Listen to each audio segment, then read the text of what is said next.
Continuing education knows that at the end, students want to graduate, and we can help them do that because we take the time to really listen to their needs and we understand all the different options that are available across the campus for them. We don't take a cookie cutter approach. We realize each student comes with their own story. So whether it's a part-time student looking to complete a degree program or someone just looking for online courses, we're there to connect them to the resources of the university.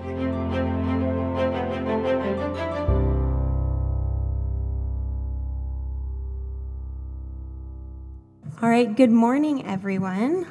My name is Vara Reom, and I'm a recent graduate of CU Boulder and the student program chair of the Conference on World Affairs. And for recording purposes, today is Wednesday, April 9th, 2025. It's 10:30 a.m., and this is panel number 18151, titled The Pendulum of Global Power Dynamics. Before we get started, the University of Colorado Boulder, Colorado's flagship university, honors and recognizes the many contributions of Indigenous peoples in our state. CU Boulder acknowledges that it is located on the traditional territories and ancestral homelands of the Cheyenne, Arapaho, Ute, and many other Native American nations. Their forced removal from these territories has caused devastating and lasting impacts. While the University of Colorado Boulder can never undo or rectify the devastation wrought on Indigenous peoples, we commit to improving and enhancing engagement with Indigenous peoples and issues locally and globally. We will do this by recognizing and amplifying the voices of Indigenous CU Boulder students, staff, faculty, and their work, educating, conducting research, supporting student success, and integrating Indigenous knowledge, consulting, engaging, and working collaboratively with tribal nations to enhance our ability to provide access and culturally sensitive support, and to recruit, retain, and graduate Native American students in a climate that is inclusive and respectful. One other thing I'd like to mention is that we want to make sure you get the chance to ask questions. Here's how we'll handle the Q&A. We'll reserve the end of the discussion for that Q&A. We're using a note card system to receive questions from the audience. At any time in the session, simply raise your hand to request a note card and pencil from our producers. Please write legibly.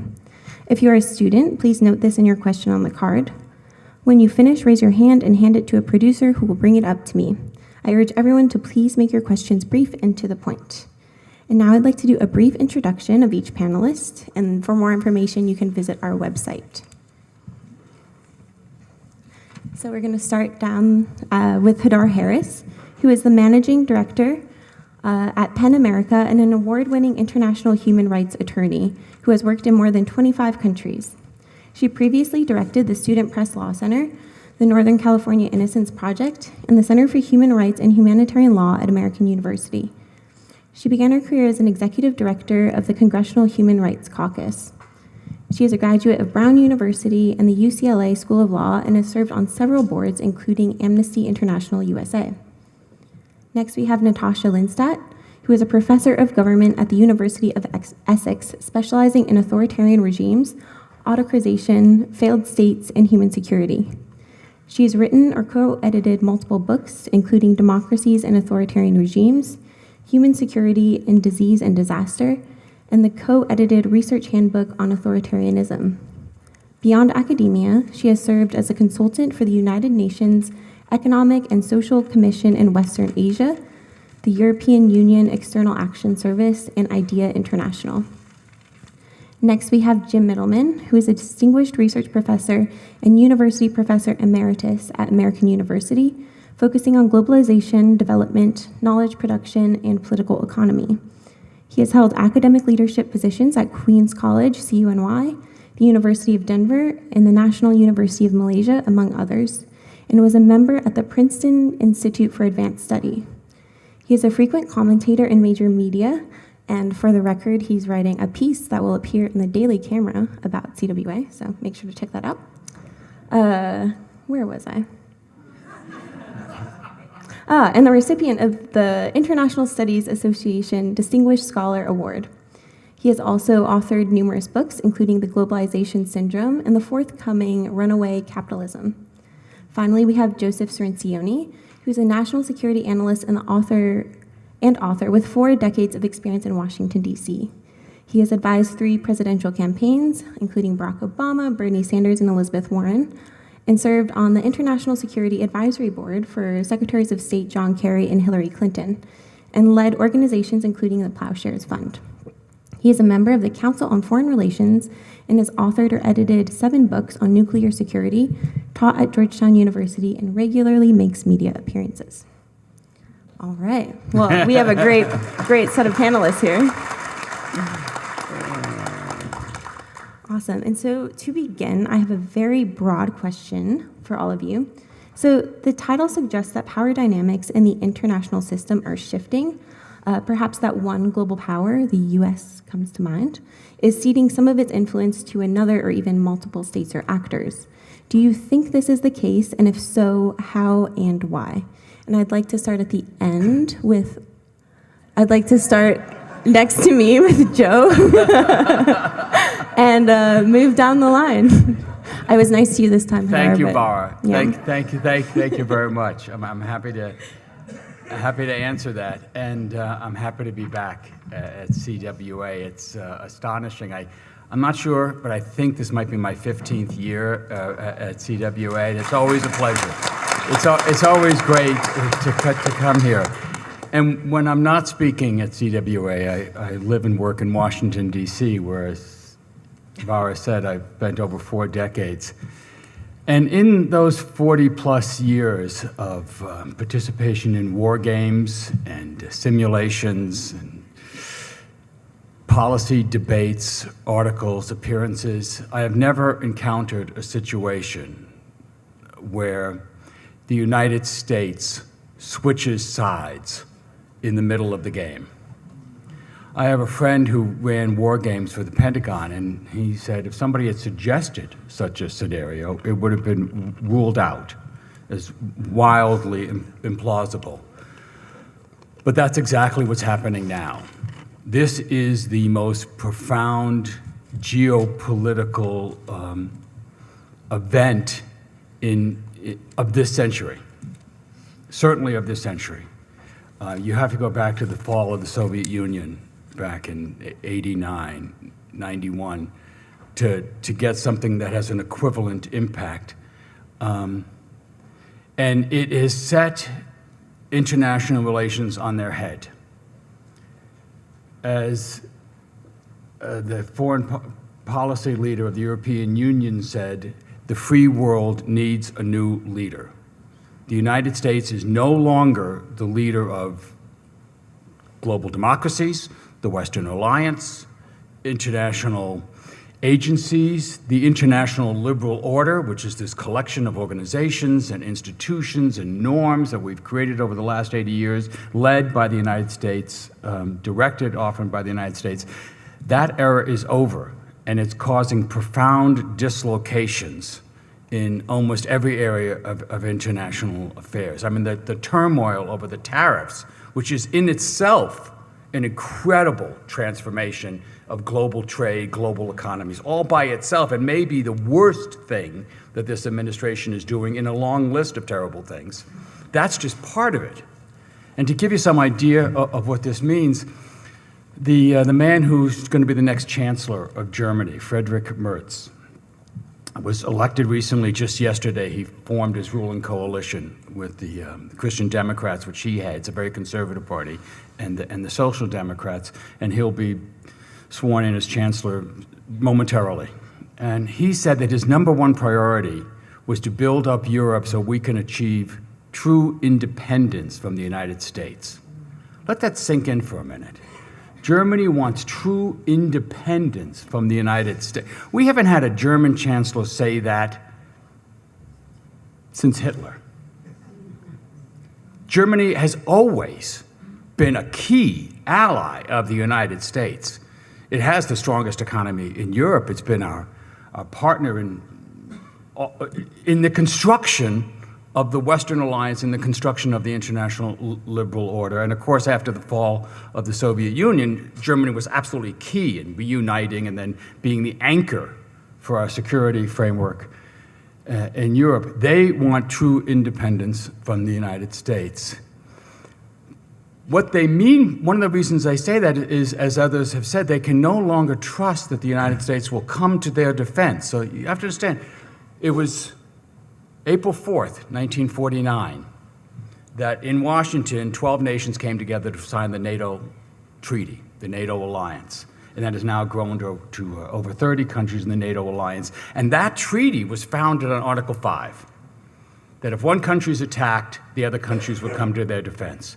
Europe says they can no longer depend on the U.S. fulfilling that Article 5 commitment. If they are attacked, they can't count on the United States. Why? Because the United States says they won't honor it. Trump says he won't honor it. So imagine the position that puts them in as they see Donald Trump retreating from our support of Ukraine and siding with Vladimir Putin. That it's absolutely clear that Trump wants to have an alliance with Putin. That's why he's distancing himself from the Western alliance. That's why he wants to bring the Ukraine war to an end. The war in Ukraine is an obstacle to this alliance that he wants to have. What that means is if Ukraine falls, if Putin succeeds in Ukraine, the war and Putin's territorial ambitions are not going to end there. He talks about other states in NATO the way he talks about Ukraine. Excuse me, could you just keep your hands down while I'm talking? Thanks. I'll get back to you in just a second. I understand. He already talks about Moldova, Romania, the Baltic states, Poland, Georgia, the same way. He thinks of them as naturally being part of Russia, and he wants them. So if you're Poland, imagine the position that now puts you in.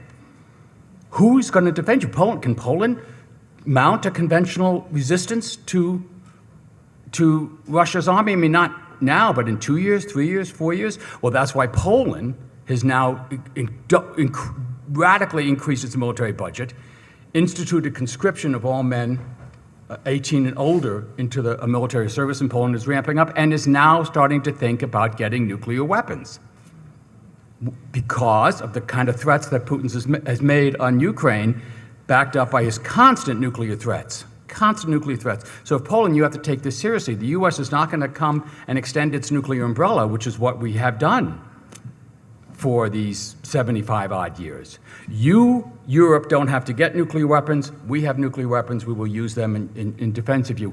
Well, what if that's not true anymore, which increasingly appears to be the case? Who's going to defend you? Who's going to match Putin's nuclear weapons?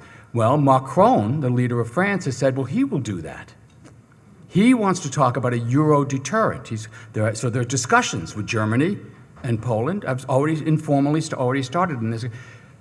But here's the problem. Because of something we're going to talk about later, the rise of authoritarian parties throughout Europe, it's not just an external threat, it's an internal threat. Can you trust the French alliance? Macron says he'll back up with nuclear weapons. Would Le Pen?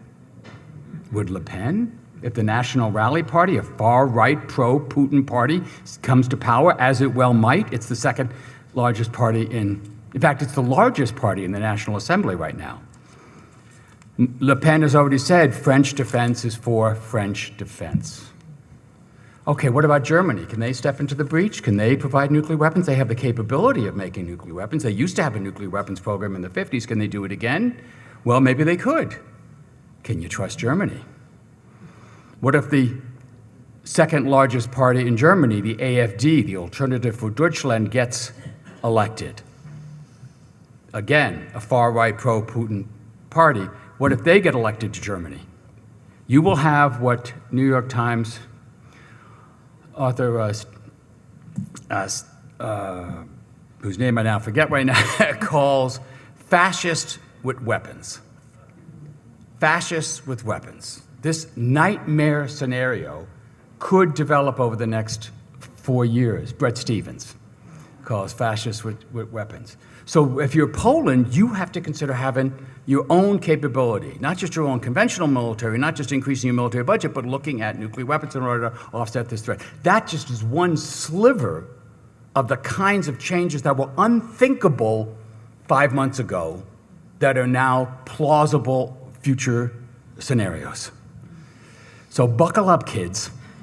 buckle up. We're going to have a hell of a panel discussing that and many of the other aspects of this global pendulum swing. Thank you. And before we get to Jim, I just want to make a quick comment. I'm going to ask you to refrain from saying anything or making any gestures while our panelists are talking. If you have a question or a comment, you're welcome to put it on a note card. But if you make any noise or are disruptive, we're going to probably ask you to leave. So I'd appreciate you complying with this request. All right, now over to Jim. Okay, thank you. This is my first time at the Council on World Affairs. Welcome, kid. I'm a rookie. I'm a youngster, so bear with me. I want to pile on to some of the things that Joe said. I'm local here in Boulder. I moved here 5 years ago from Washington, D.C. I feel like I hit the jackpot moving here out of the Beltway area. And I want to kind of complement what Joe said, but do it at a different level. I want to look at the political economy, the way the geopolitics and the geoeconomics come together. And look, I think we can talk about the actors and about the personalities and their idiosyncrasies. And there are a lot of idiosyncrasies today, but why do they do this? What are the drivers? What is behind it? And I've been asked to be uncharacteristically brief, 5 minutes. So I just make 3 points, and maybe in the discussion we can dig into them a bit more. So again, toss out 3 points. First point is the title of the panel is The Pendulum of Global Power Dynamics. What do we mean by power? So there's a conventional sense. Say in the tariff wars today, the United States has power over Lesotho, power over. And we think about the characteristics of power, economic power, military power, and so on. One is stronger than the other. But I'd like to go in another direction with power, and that is to say, what are the rules, what are the regulations, what are the norms, what are the narratives? And many of these issues are not written, they're not codified. There are rules that are observed that are not in writing at all. So that's the first point. What do we mean by power when we talk about global power dynamics? Point 2 is that the global power dynamics are rooted in capitalism. And by capitalism, I mean a dynamic of competitive accumulation. I mean, what is driving Trump? What is driving Putin? Well, they're rare mineral resources. They're oil, okay? There's narratives about going back to another age. What age? A gilded age, 19th century, an age of the robber barons. Yes, and this was about resources with the Rockefellers, with the Carnegies, and so on. Yes, I mean, this is to go deeper. Why are they doing it? What is driving them to this situation that Joe so ably described here? And capitalism is not a universal, but when we get into the discussion, I would be very happy to talk about varieties of capitalism, because capitalism is not the same in the United States as it is in various other parts of the world. I've lived and I've worked on 4 continents, and I continue. I have a job in Finland. I go there every year, right on the border with Russia. There, very, very much perplexed by these issues about security and so on. It's a rapidly changing dynamic there. So we can talk about that, but it's the evolution of capitalism, how it's changing.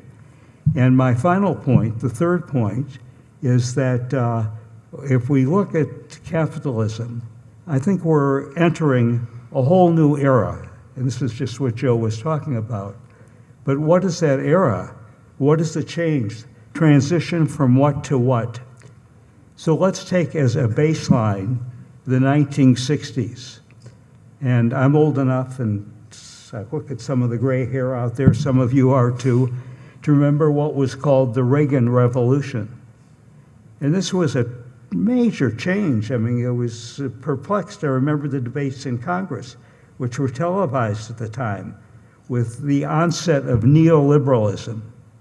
With neoliberalism came the liberalization of economies, that is, opening up to the world. The privatization, say, of the airlines, which we all find horrific today with the service. I mean, that was a revolution. The deregulation. This was neoliberalism.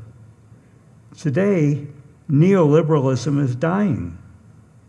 Okay, it's, we see this then with what happened in 2008, with the Great Recession of 2008, the financial crisis that came, the interventions of the Biden-led administration in the United States with bailouts, with building infrastructure, the reentry of the state.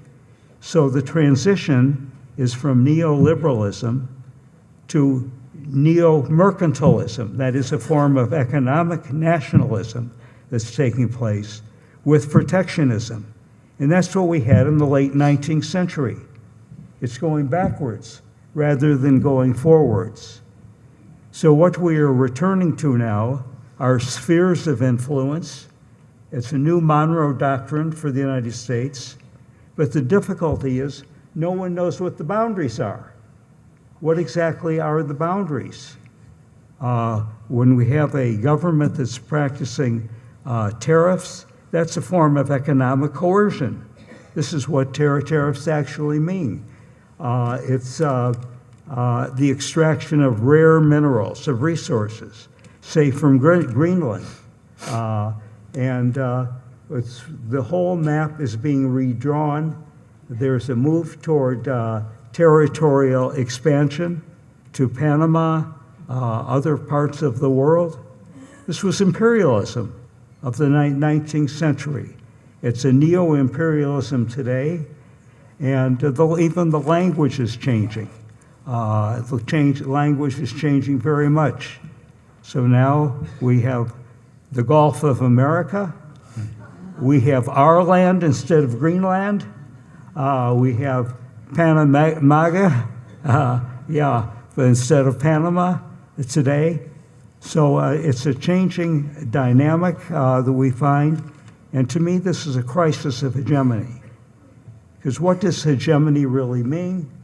Well, if you just take a very superficial look at hegemony, the way the term is used in ordinary discourse, say by the talking heads, pardon me, in Washington, D.C., is that, hegemony just means that one power is stronger than another power, or leadership. No, the term hegemony goes much deeper in what it means when you have hegemony is that consent outweighs coercion. There's always a mix of the two. But Machiavelli advised the prince, and he said, you cannot rule by fear alone. You must get people to consent. And what we're finding today is a diminution of consent, a rise of coercion in the world, and this is what I call a crisis of hegemony, and that's what we face today. Thank you. Thank you.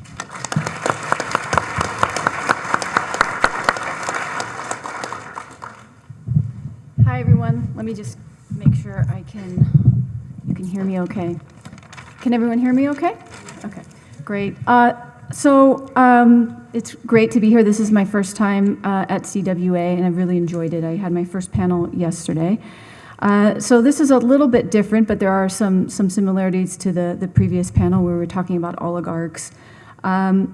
So about the pendulum of power, there was a political pundit who quipped that there is a new axis of evil, except this time the U.S. is in it.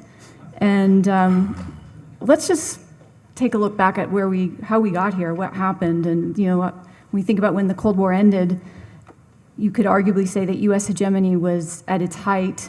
The U.S. had really unmatched military and economic power, tremendous soft power, cultural influence. And part of the reason why countries accrue so much power is when they're well connected and networked, when they have strong alliances that they've built, and when they have a really capable and diverse population. And key to this actually was the strength of our universities, which have these diverse student bodies and were at the pinnacle of advancement, innovation, and so forth.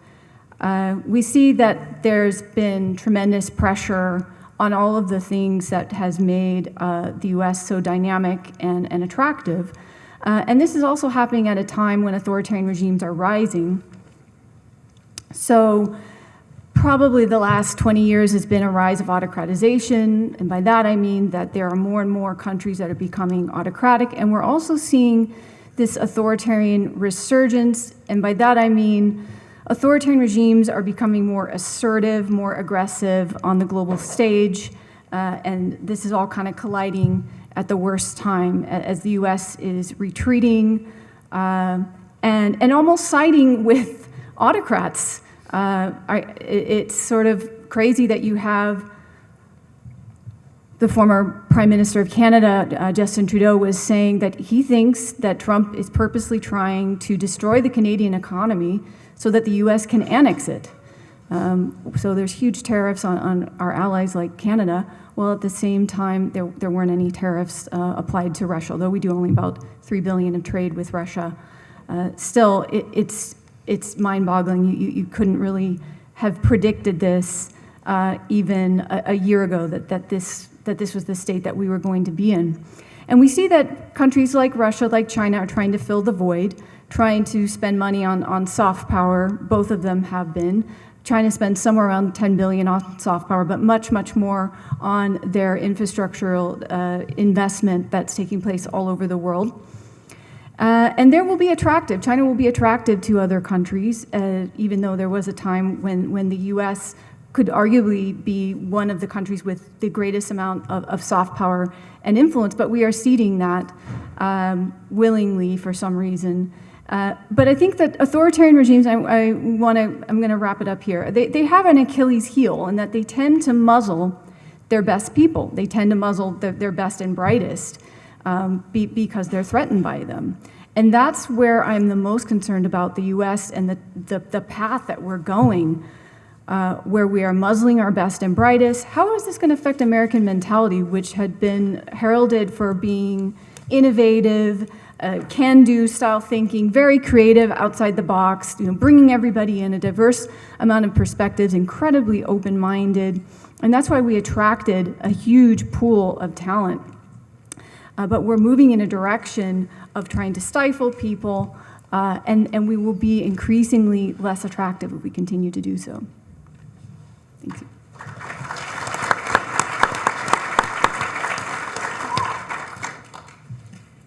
This is the happy panel. So when Joe and I saw each other, this is my second time back at CWA, and I'm so thrilled to be here. This is just like my favorite thing. And Joe and I were on a panel last year, a very fun panel that we did together. And so when we just saw each other, he said, "How are you?" And I said, "Terrible." And there was really nothing else to say. He didn't ask. Why? He didn't actually ask. No. Right, no. I knew. Because we knew what we were talking about. Terrible, right? So how do we make sense of this, right? I didn't get any advanced questions, but Vara told me that I can talk about anything, and so here we are. The title of this panel is about the pendulum of global dynamics, right? This is anything but a pendulum, right? It's not, a pendulum sort of has this sense of inevitability. If you heard Cynthia Erivo the other night, right? She's talking, and I was like, yeah, no, I liked a lot of what she said, but there's this sense of inevitability. There's no inevitability about the moment that we're in right now. And as any of you who came to our oligarchs talk yesterday heard, it's not also different because we're America, right? There's no American exceptionalism around how the US is going to kind of relate to the moment. As you've just heard from the other panelists, right? We're in unprecedented territory. I know that many of us prepared for the US elections by engaging in scenario planning, which seems so cute now, right? Because we spent hours and hours with really smart people sitting around the table saying, well, if Harris is elected, here are the things we can expect. And if Trump is elected, here are the things that we can expect. Yeah, no, because this is just sort of taken off in this way that, as a Hungarian colleague said to me, it's like, Orban on steroids. The speed at which change is made, the flipping of our alliances, the ways in which various pieces of what has been dismantled happen so fast that everybody's sort of running to not even catch up, but just to kind of wrap your head around what's happening day by day, hour by hour, minute by minute. So I don't think about this as a pendulum. I also am not sure that I think about it as a slingshot, which we talked about yesterday, which is, you have a retrenchment of rights and then you catapult forward, right? I think that as we talk about global dynamics, it's more kind of like whirling dervishes, where we just are not exactly sure. It's like crazy and it's whirling all around. So I want to talk just for a second about the collapse of the international rules-based order, because that's a fun topic. And it's a topic that I sort of have spent my whole career really believing in the idea of having an international rules-based order, fundamentally believing that human rights are really core to the human existence and is the way that should inform, right, the fact that every human being is entitled to certain rights by virtue of being human, right, based on equality and respect and dignity. Like, I truly deeply believe and continue to believe that if we were to create laws and government and societies that were based on those beliefs, we would be in a really different place. But now, all of the institutions and all of the laws and all of the treaties and all of the things that were supposed to help to frame and secure those kinds of agreements and that understanding of the relationship between government and individual and the relationship of states to each other is being choose a word, is imploding or being exploded from the outside. And that's due to weaknesses within the system, which I'll freely admit there are very significant weaknesses within the system, but it's also because, as Jim was saying, a lot of it is based on agreement and consent. And it's a matter of the consent among the states and state parties to adhere to and to agree to certain standards of the way that they're going to behave with each other. And what we see in this flip of the last less than 90 days is that all of this is being upended. The institutions themselves are going to be ripped apart. Part of that is because of a withdrawal of funding. Part of that is because there will be appointments of people who actually don't believe in the existence of these institutions and will try to undermine them from within, which we saw a bit of in the first Trump administration, but we fully expect will continue now. But it's not just like the UN or the Inter-American Commission on Human Rights or any of the other kind of fundamental spaces that we have. It's also a commitment to things like international humanitarian law, which is the law of war, which is a body of law which exists in order to sort of protect civilians to the best way possible and to ensure that conflicts are managed in a way that lessens the horrific nature of war as much as possible. It sounds crazy, but there are actual laws of war and the ways in which you actually manage conflict. Whether that's adhered to or not is a different story. That's where war crimes come up. That's why we have international courts and institutions to kind of deal and investigate with that. But we have a Secretary of Defense who has both eliminated many he's fired. I don't know that he's replaced them at all. The senior level of the JAG Corps, those are the Defense Department lawyers who actually advise commanders and troops on adhering to international humanitarian law. And he has said that he doesn't think IHL is really so important. That is the American Secretary of Defense. And you should all be horrified by that. So the last point that I would just throw out there is not just about the human rights institutions, not just about the UN, not just about international humanitarian law, but there is, the World Health Organization, the World Trade Organization, and I can't remember the name of the flying people, the air, the people who, there is an organization that actually ensures that when you fly out of the territorial airspace of your country, that you don't crash into another plane, right? Because if you think about it, there's a lot of ways that our world works outside of tariffs and trade and all this kind of stuff, but we really rely on international agreement to make sure that we can fly between countries without crashing into each other, that we can transfer money between banks, that we can, there's an inevitability to the way that we are linked together as a world, and that relies on laws and agreements and customs, all of which is being upended at this moment. I would just throw out two more words for us to talk about somewhere along the way, which is cryptocurrency and the way that it is impacting all of this, and disinformation. So I'll throw those two out. I don't know what your questions are, but maybe they'll touch on some of that. Maybe. Or not. Well, I'm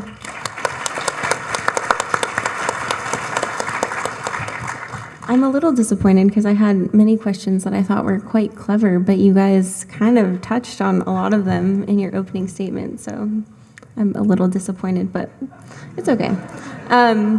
So I'm going to throw this one to the group and to whomever would like to respond.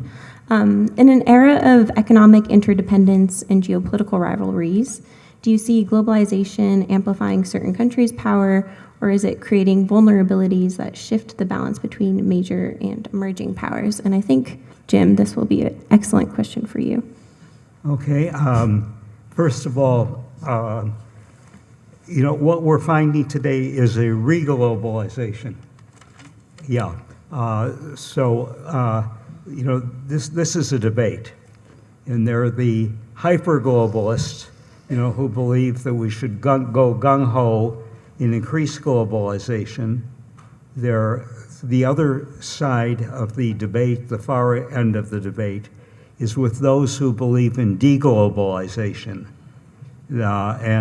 Often this position has been asserted in the global south, where they feel that they're losing out from globalization and that they need to de-link and then relink on very different terms.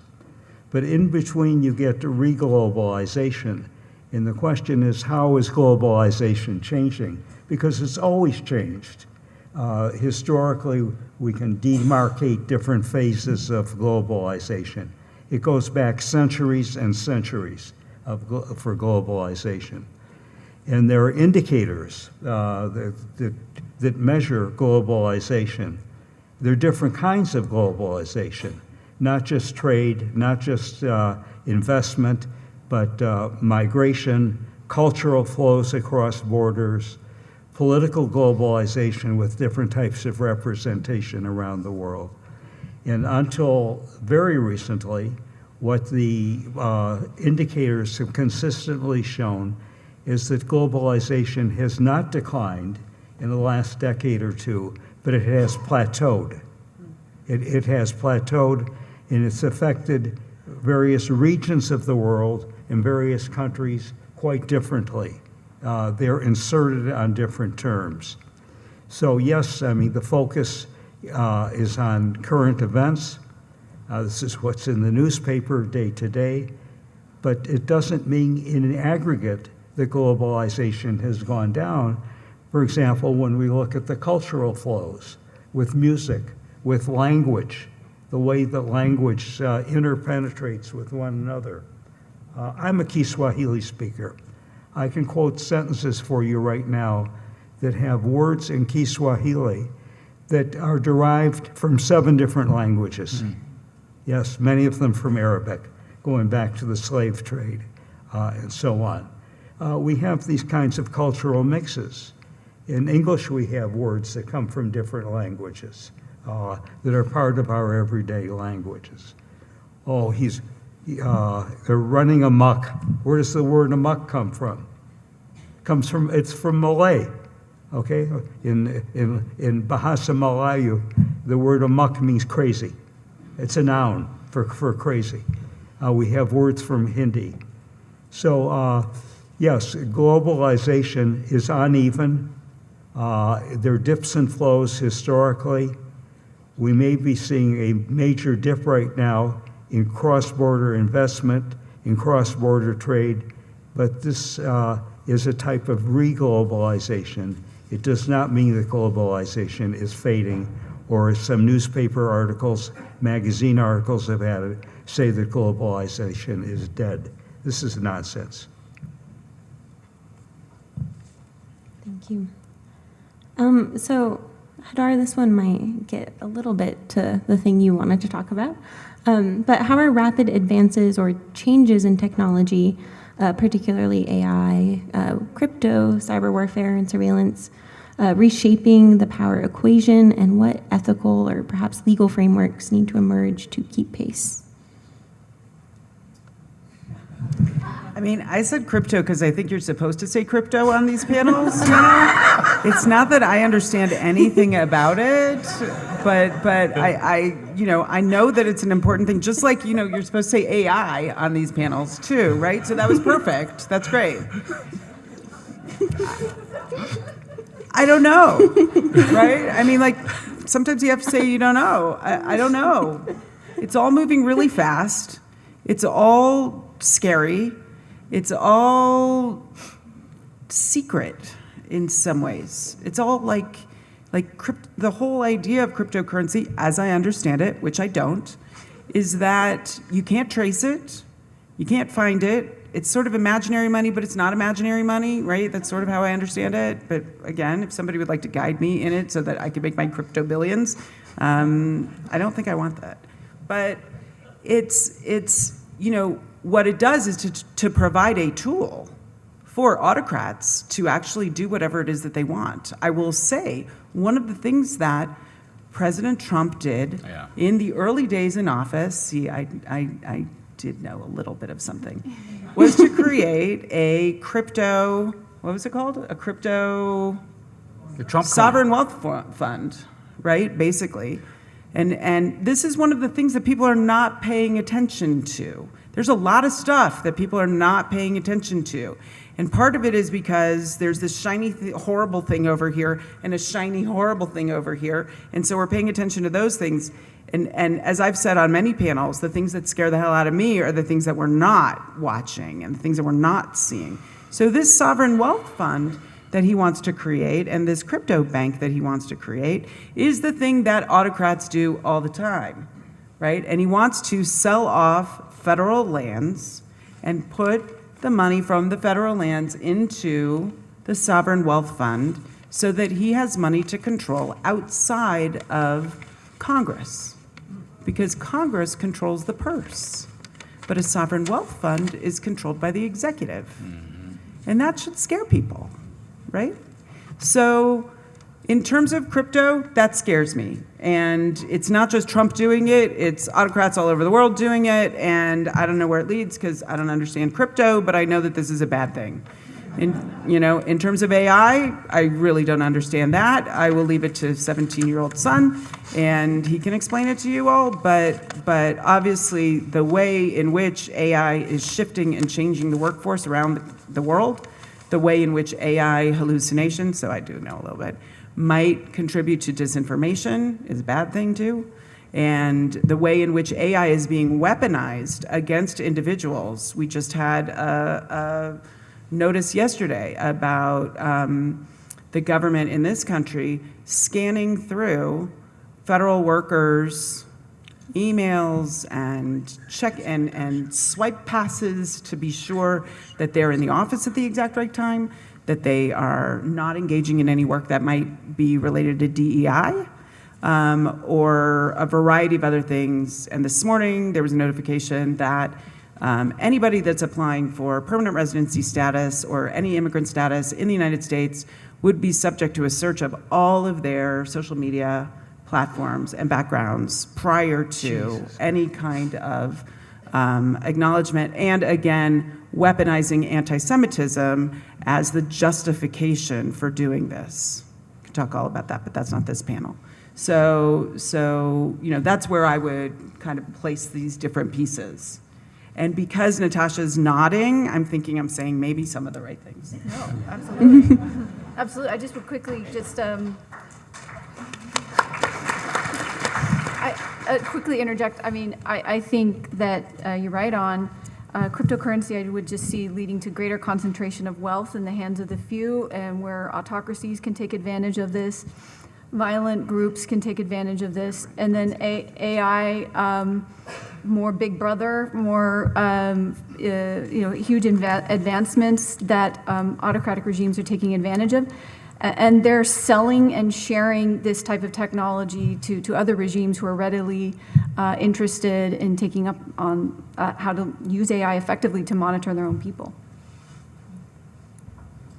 It's not about writing an essay. Yeah, good point. Okay, I get to ask the next question, and it's for Natasha. Because I picked up this book outside that Natasha wrote. Ah. It is a scholarly work, but very readable. And it gets to some of the core questions that we're talking about today, about pendulum swings.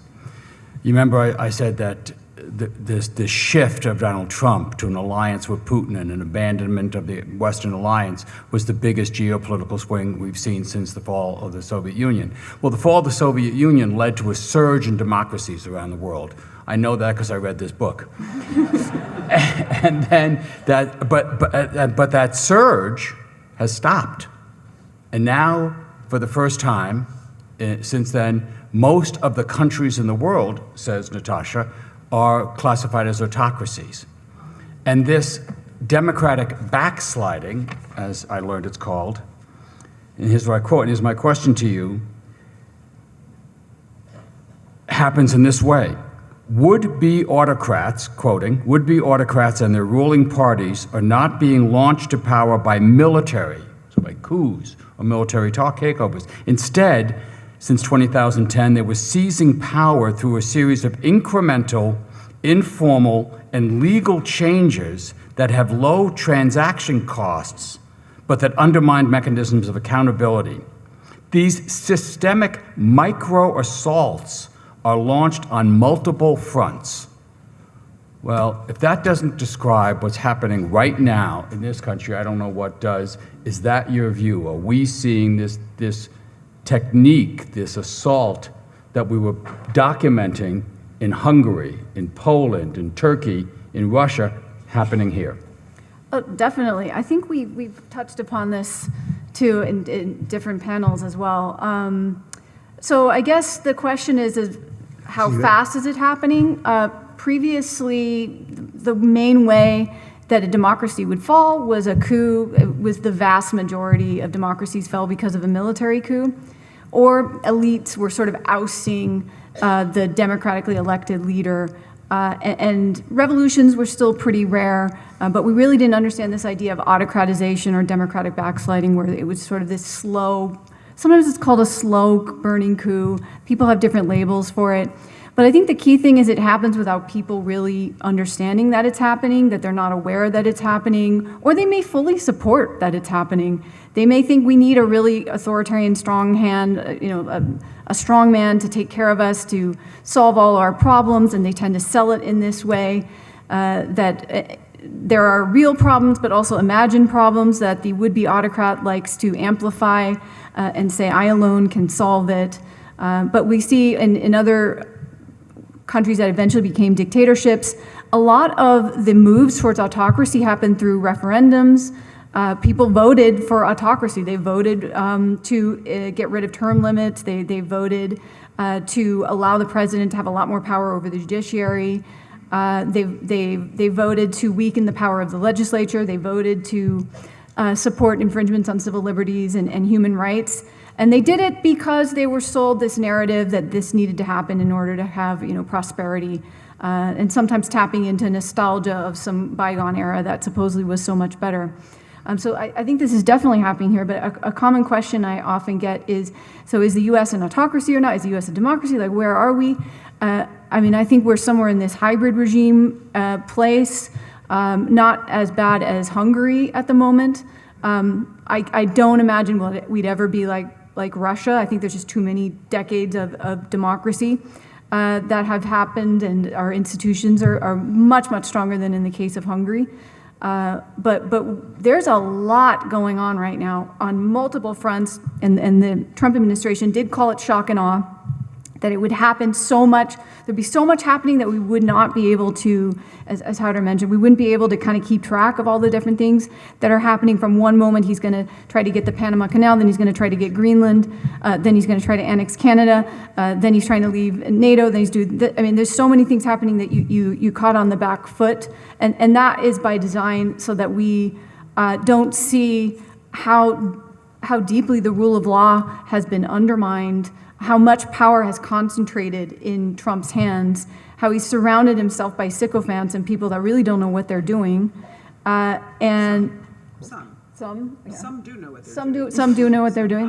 They're the really scary. They're the scary ones. Okay, yeah, and it's scary that this is all taking place here, and that I know I told so many people this anecdote, but I'm just going to repeat it. I've been to many different countries with authoritarian regimes. I've been to Syria and Venezuela and Russia, and I never worried that when I went into the country, I never worried that I would get into the country. I had a visa, and I assumed it would be fine. I didn't worry at all. I worried coming to the U.S. because I was coming with my German husband, and I was worried he wasn't going to be let in because some Germans were detained at the border. I know that people are self-censoring themselves. All these things are happening, and it's by design, and it is to some extent with some public support. May I say a word about this? Yeah, I've landed in the middle of coups or lived through coups in other parts of the world, mainly in the global south, sometimes when I was working for the United Nations. And I've seen the move toward autocracies and takeovers of government by military and non-military means.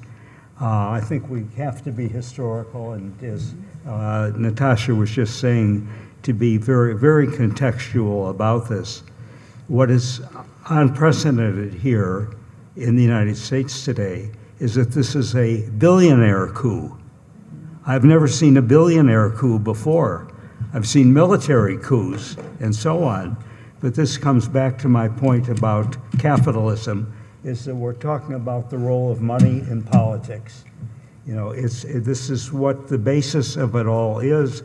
Then we can go on and talk about the means by which it happens, and here's where we get into AI and we get into algorithms, for example. What is so interesting about this is numeric governance. In other words, it's not the personalities as such who are governing, but it's numbers that are governing, and the numbers are the algorithms, and it's the AI. It's metric governance. Who is allocating the resources? How are they being allocated? It's machines that are doing it. You can think back here to the Clinton-Gore years, reinventing government. And the idea then of the Clinton administration was to take the so-called efficiency in the means of management from the private sector into the public sector. And that meant metrics, it meant performance, It meant that you measure everything. Where do you work? If you work at a university, you're filling out forms all the time.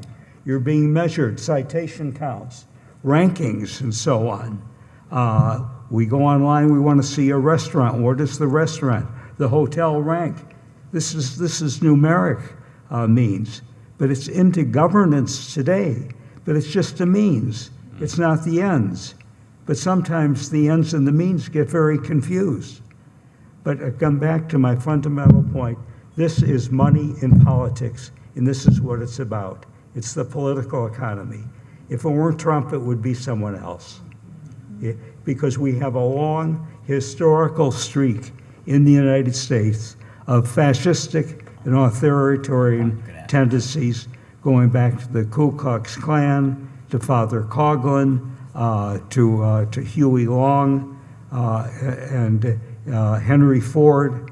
It's a very deep tendency in the United States, McCarthyism. We're fighting it out again today with McCarthyism in terms of freedom of expression and academic freedom. The battle is never won. It has to be fought and refought over and over again. And so I think one direction in which the conversation might go, and I'd like to hear people in the audience, how to resist, what to do, rather than to complain and to laugh about it. Humor eases the situation.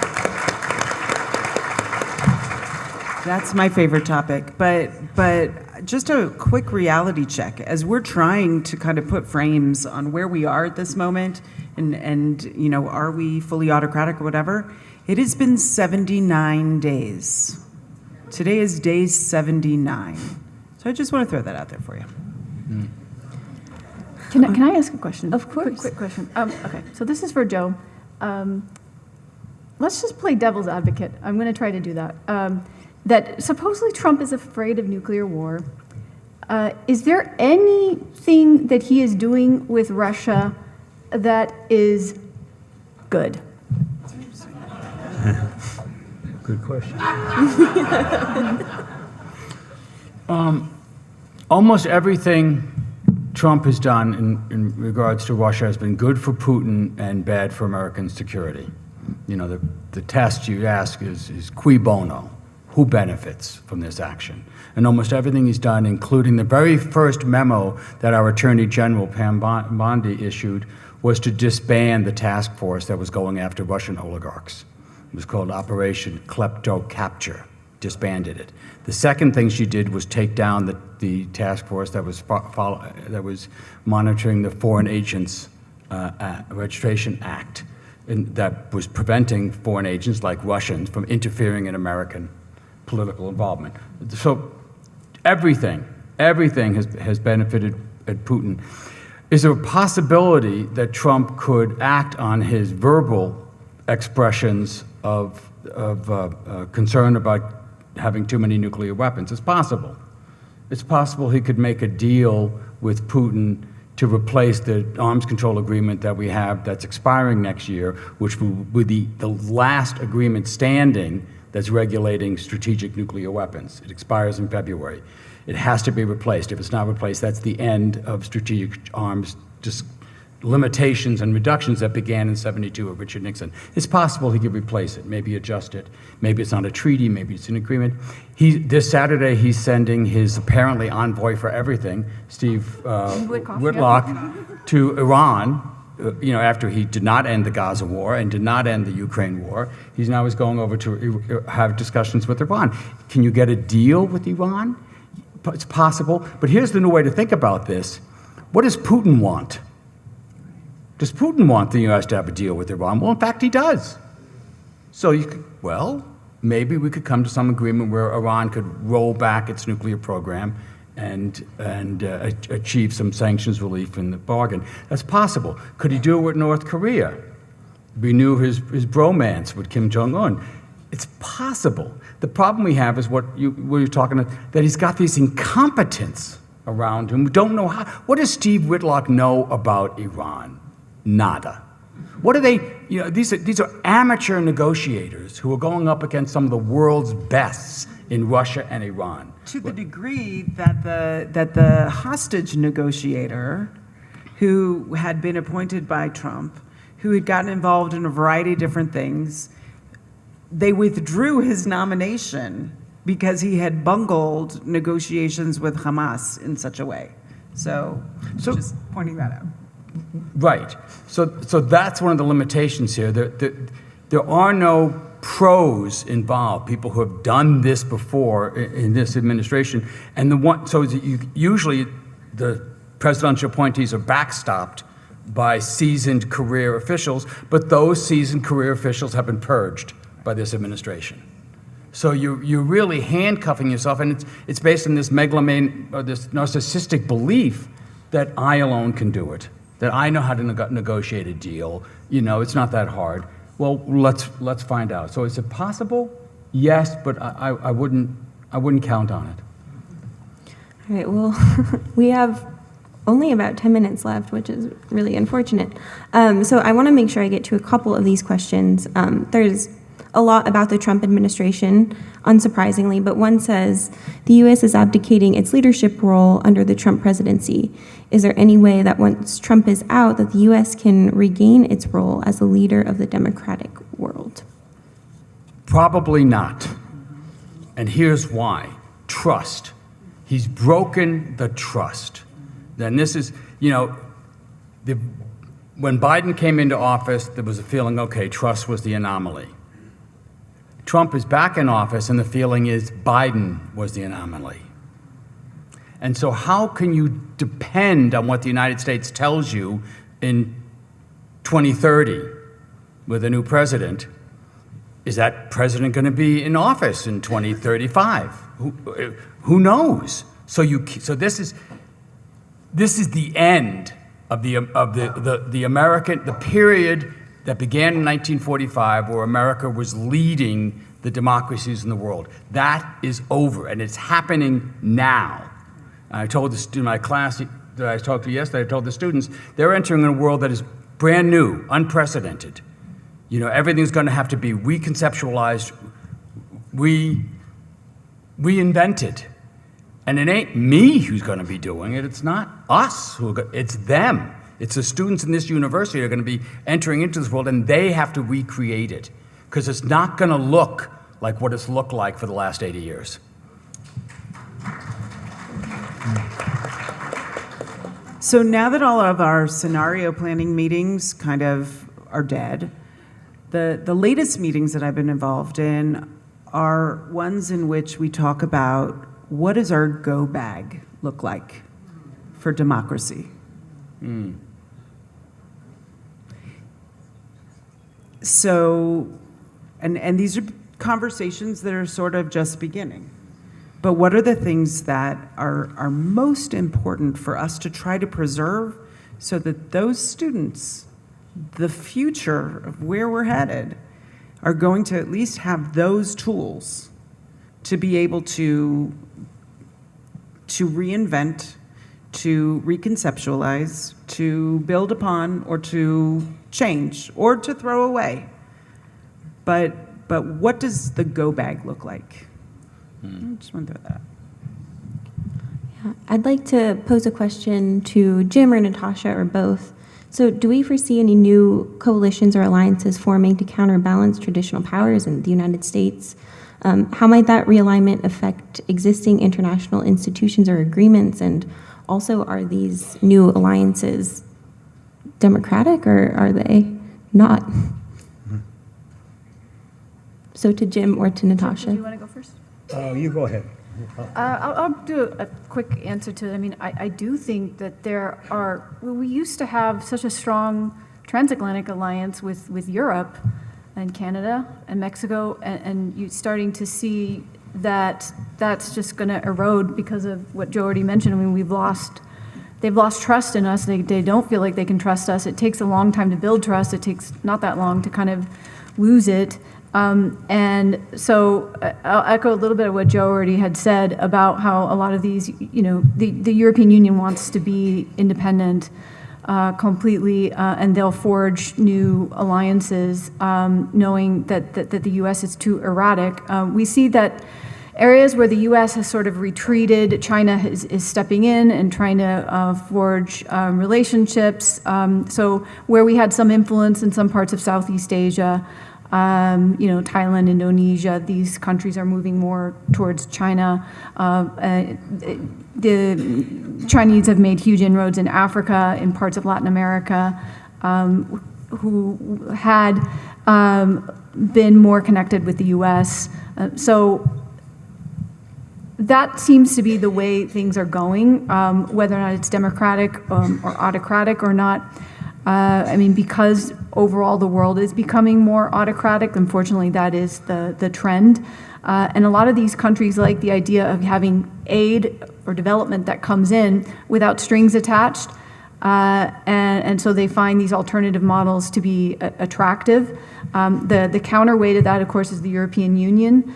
But it was probably much more effective and helpful when Europe and the US were more on the same page. Yeah. I'll say a word about the international institutions, having worked at a number of them, is that, they're a tool. They're a tool to be employed.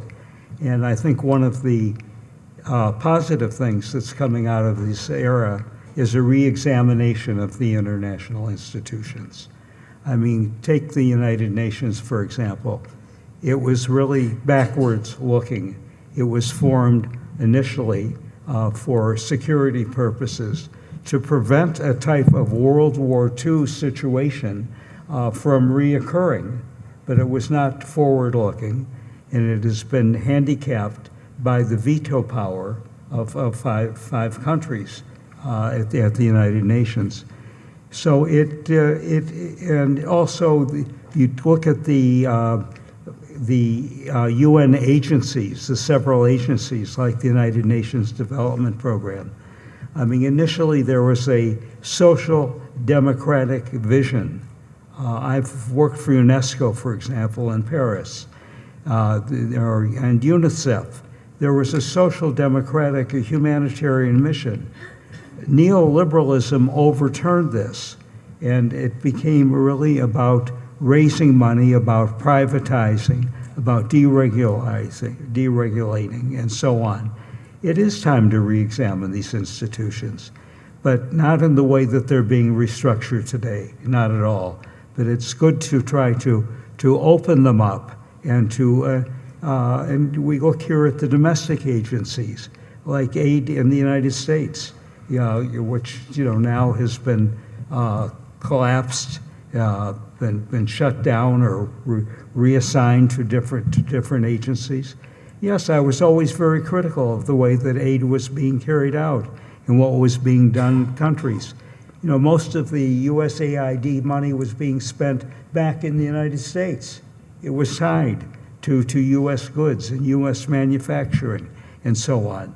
It should be re-examined, but not the way that it's being done today. We need a different vision, yes.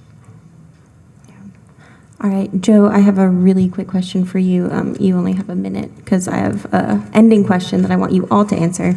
But there was a question here about Five Eyes. Are you as worried about Five Eyes as you are about NATO? Right. So Five Eyes is the intelligence sharing mechanism to the English language countries that are our allies: Australia, New Zealand, Canada, Great Britain, and I forget who else. So the U.S. That's the Five Eyes. So we share intelligence, one of our great strengths, one of the instruments of U.S. power around the world. So the question is, do those other countries trust us to share their information? Would the UK tell Tulsi Gabbard who their agent was inside the Kremlin? I wouldn't.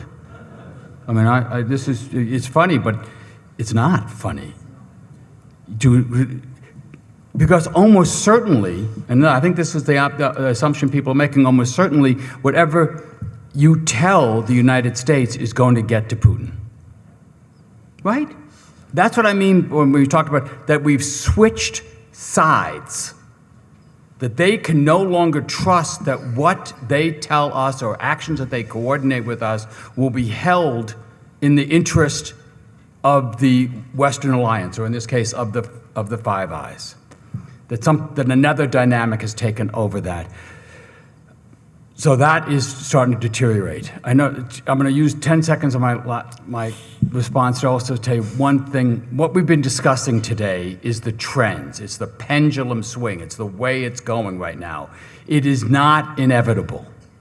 Nothing that we discussed is going to happen. What we're discussing here is what is happening now, where the trends are now. But it's up to us to orient ourselves to this, to understand the nature of the battle we're in, and then decide what kind of actions we want to take, and then most importantly, to take those actions so we can take this pendulum, which is swinging in an extremely dangerous direction globally now, and arrest that progress and swing it back on the side of freedom and democracy, and in our case, an America that we'd like to live in.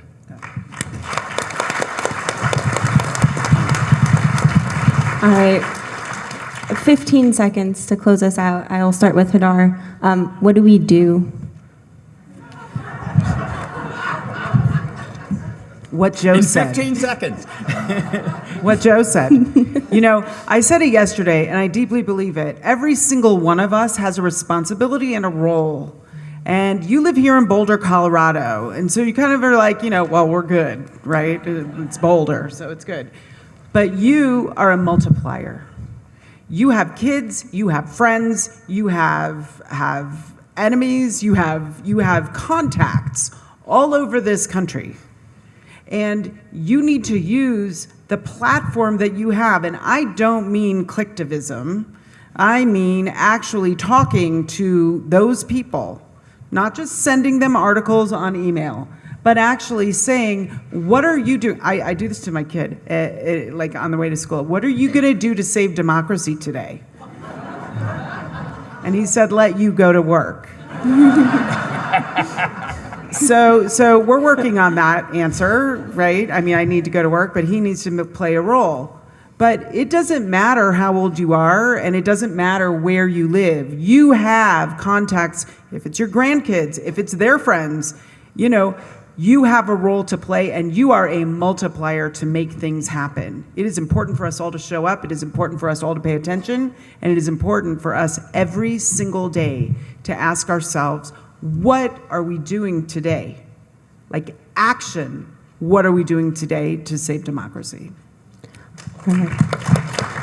Unfortunately, we are officially over time, and I think they're going to yell at me. So if you'd like to hear what Natasha and Jim and Joe have to say about it, you're welcome to come up here and talk to them. But thank you all so much. Thank you. Thank you. Thank you.